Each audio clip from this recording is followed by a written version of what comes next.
Om Namah Shivaya. Hi friends, how are you? In this video we are going to learn about the biceps brachii. First, origin.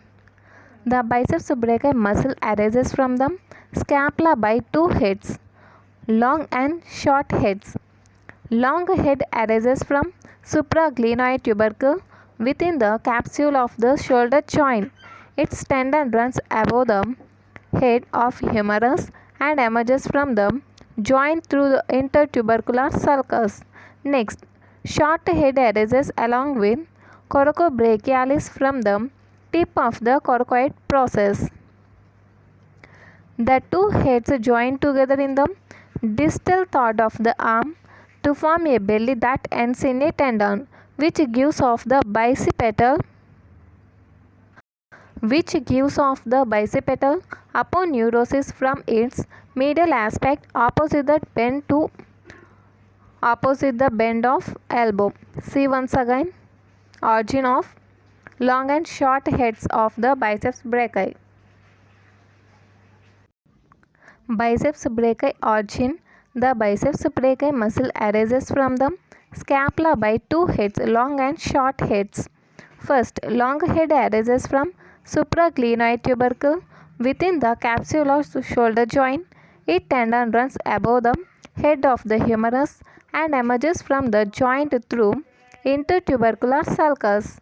Short head arises along with coracobrachialis from the tip of the coracoid process. The two heads join together in the distal third of the arm to form a belly that ends in a tendon which gives off the bicipital aponeurosis from its medial aspect opposite the bend of the elbow. Next, insertion of the biceps brachii. The biceps muscle is inserted into the posterior part of the radial tuberosity by its tendon. A bursa intervenes between the tendon and anterior part of the tuberosity and the deep fascia on the medial aspect of forearm by its aponeurosis we call bicipital aponeurosis. The aponeurosis protects the underlying brachial artery and median nerve. See once again the insertion of biceps muscle. Insertion. The biceps muscle is inserted into the posterior part of the radial tuberosity by its tendon. A bursa intervenes between the tendon and anterior part of the tuberosity and the deep fascia on the medial aspect of forearm by its aponeurosis. We call that bicipital aponeurosis. The aponeurosis protects the underlying brachial artery and median nerve. See this figure. This figure shows the origin and insertion of the biceps brachii, and the biceps brachii has two heads. This is the short head and this is the long head. Okay. Origin of the short head is tip of the coracoid process. See here, short head from the tip of coracoid process. This is the short head of biceps brachii. Okay, and the origin of the short head of biceps brachii is from tip of coracoid process. Next, this is the long head of biceps brachii, and the origin of the long head of biceps brachii from supraglenoid tubercle of the scapula. Short head from tip of coracoid process, long head from supraglenoid tubercle of the scapula. And these two, short head and long head, unite to form a belly-like structure. We call that bicipital aponeurosis.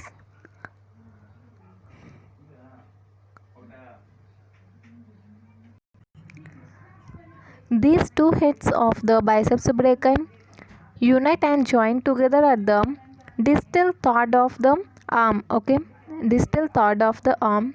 That means first third, middle, and this is the distal. Okay, this is the distal part.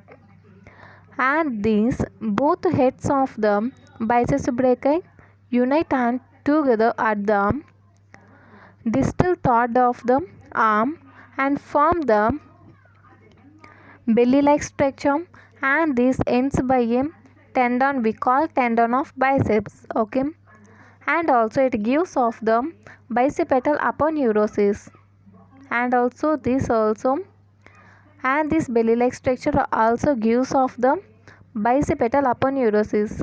See here, this is the belly-like structure, and this belly-like structure ends by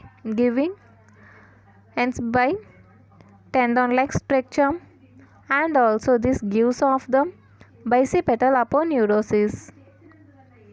And next, the insertion of the tendon of biceps is, and the insertion of this and the insertion of tendon of biceps is posterior part of radial tuberosity.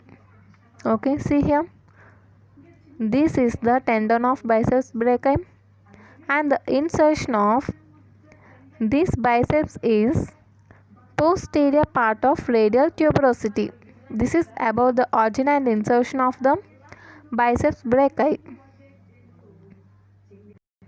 And this biceps aponeurosis protects the median nerve and brachial artery. Okay, this biceps aponeurosis protects the brachial artery and median nerve. Next, nerve supply of the biceps brachii. Nerve supply by musculocutaneous nerve C5, C6 and C7. Nerve supply of biceps brachii by musculocutaneous nerve C5, C6 and C7. Next, actions of the biceps brachii. It is strong supinator of the forearm when elbow is flexed.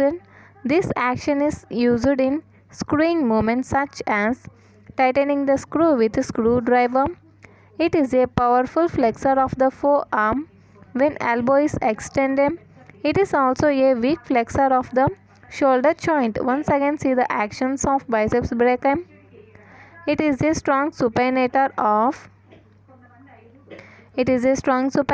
of the forearm when elbow is flexed.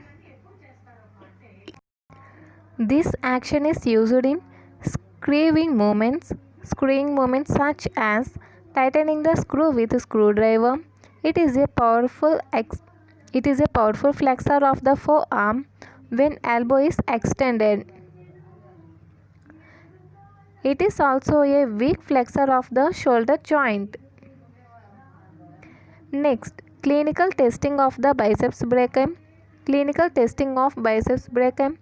The biceps brachii is tested by asking the patient to flex the elbow against resistance when the forearm is supinated. This is act the muscle forms a prominent bulge on the front of the arm. The biceps brachii is tested by asking the patient to flex the elbow against the resistance when the forearm is supinated. In this act, the muscle forms a prominent bulge on front of the arm. This is above the biceps brachii muscle. If you like this video, like, share and subscribe. Thank you.